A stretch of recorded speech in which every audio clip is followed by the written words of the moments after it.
마은혁 후보자에 대한 권한쟁의 심판 결정을 보류했거든요. 선고를. 최상목 권한대행이 3명 중에 2명을 선별해서 임명한 것에 대해서 우원식 국회의장이 권한쟁의 심판을 청구한 거고 그게 원래 오늘 결과가 나오기로 한 이 내용이었는데 윤 대통령 측은 이렇게 헌재가 미루니까 헌재가 지금 부랴부랴 뭐 다급한 모습을 보이면서 불법임을 자인한 거다 이런 식으로 평가를 내리기도 했거든요. 이거 왜 연기된 걸까요? 이렇게 되면 헌재가 사실 더 흔들릴 수밖에 없지 않나 이런 생각도 들어요. 스스로 좀 구렁을 파고 있지 않나.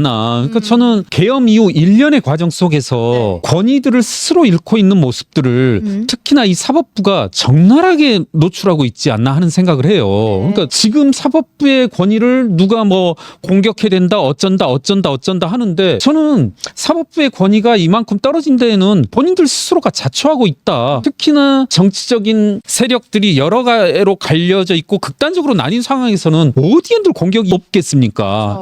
그런 상황에서 이처럼 권위를 갉아먹고 잃어버리고 하는 것은 누군가가 공격해서 이런 것은 요즘 유행하는 말로 짜치고 이건 본인들 스스로 자초했다라고 생각하고 권위를 갉아먹는 극단적인 모습이지 않나. 저는 좀 깜짝 놀랐던 것 중에 하나가요. 한번 인용을 해보자라면 천재현 헌재 공보관이 이제 어떤 말씀을 하셨냐면 선고일이 변경되긴 했습니다만은 그와 같은 변경 조치가 외화되기 이전에 무슨 말씀을 했냐면 결정을 안 따르게 되면 헌재 결정이 있게 되고 그와 같은 헌재의 결정을 최상목 대행이 따르지 않으면 헌법과 법률 위반이다 이런 말을 했어요. 그걸 딱 명시를 했어요. 처음에. 전 우선 맨 처음에 드는 느낌이라고 해야 될까요? 좀 생경하다. 계엄 이후 1년의 과정 속에서 생경하다.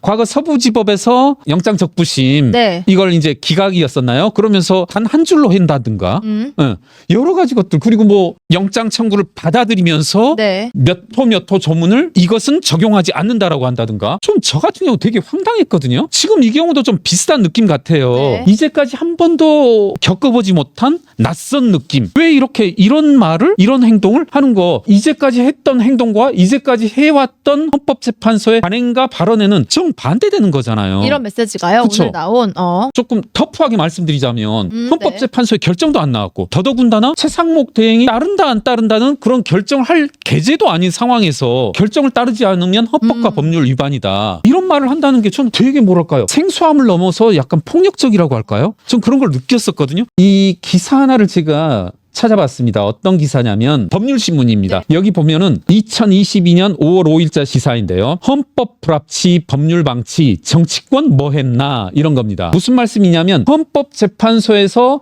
헌법 불합치 결정이 나오게 되면 이에 따라서 국회에서는 후속적인 입법을 해야죠. 제가 읽어보겠습니다.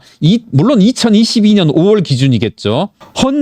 헌법재판소가 헌법 불합치 결정한 법률 가운데 국민투표법을 포함 14건에 대한 개선 입법이 아직 이루어지지 않았고 그러니까 14건 2022년 5월 기준 14건이 입법을 해야 되는데 안 했고 이 가운데 5건은 개정 시한을 넘겨 법률 조항의 효력을 이미 상실해 공백 상태가 발생했다. 이건 제가 이제 해석하자면 비법률가인 제가 해석하자면 개선 입법을 해야 되는데 하지 않음으로써 그 당시 현행 법률 효력을 상실해 버리니까 법률이 적용되어져야 할 영역에 대한 법률이 없어져 버렸단 말이죠. 그래서 여러분 잘 아시겠지만 지금 국민투표가 지금 불가능합니다.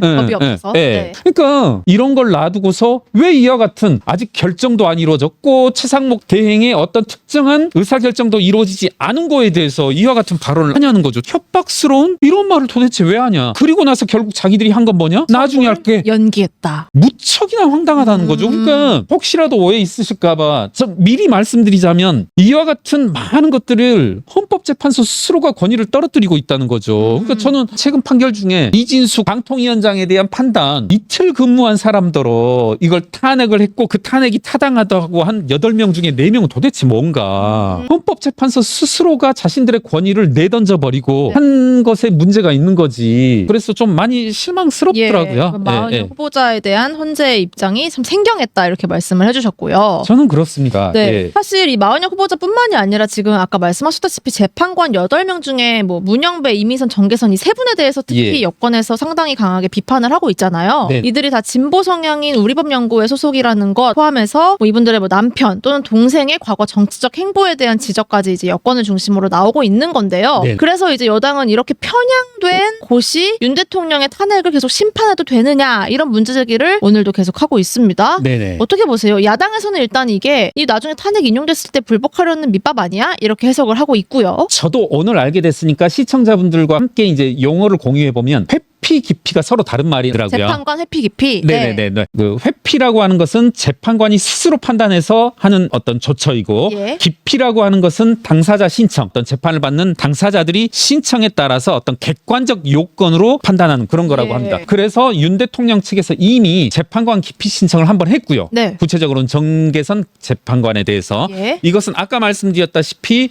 객관적 조건으로 어떤 기피 사유를 판단하는 것이고 기피 신청이 기각되었던 것입니다. 그리고 이제 지금 오해를 할 수 있는 여지가 있었던 게 뭐냐면 최근에 윤 대통령 측에서 냈던 건 뭐냐면 회피 촉구 신청서죠. 맞아요. 네. 초코에 대한 그러니까 의견서를 네. 냈습니다. 아까 말씀드렸다시피 회피라고 하는 것은 재판관 스스로 결정하는 것이어서 네. 이것은 이제 네 스스로 결정해서 네가 빨리 이 재판관의 지위를 물러나야 된다. 그걸 촉구하는 의견서를 낸 겁니다. 예. 그래서 이건 어떤 법률적 판단의 영역이 아니라고 합니다. 그러니까 헌법재판소가 이에 대해서는 전혀 기각 뭐 이런 걸 할 결정을 여지가 내릴? 전혀 없다라고 합니다. 예. 예. 그래서 뭐 이건 그냥 넘어갈 수 있다라고 보는데 저는 그래요. 여권과 그리고 일각에서 나오고 있는 것 중에 하나가 한 명 한 명의 개인적인 성향, 정치적 성향을 이런 게 말씀하는데 그냥 아주 단순하게는 헌법재판소의 재판관 혹은 대법원의 대법관 이런 거 모두가 우리가 여야 대통령실 이렇게 분배토록 되어 있지 않습니까? 몫이 있죠. 예. 그렇게 본다라면 특정인의 어떤 정치적 성향 이것을 문제 삼는 것은 좀 아니지 않나. 정치적 성향으로부터 진공 상태인 그런 사람은 있을 수 없지 않습니까? 뭐 우리 정치적 성향으로 나뉘어서 특정 정당이 추천하고 임명하는 그런 시스템인 만큼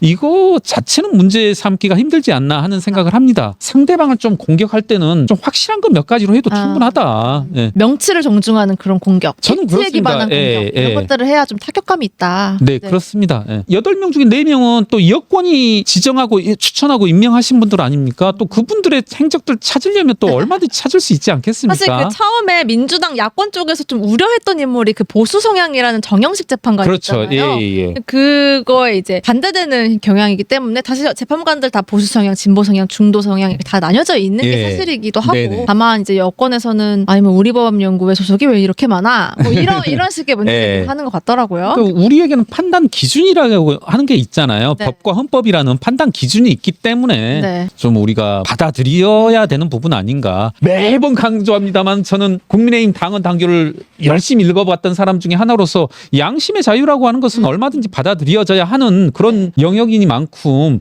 이런 것들을 문제 삼는 것은 좀 아니다. 그리고 얼마든지 현 헌법재판소의 문제점을 지적할 수 있는 부분은 많다. 뭐 이런 말씀을 한번 드리고 싶네요.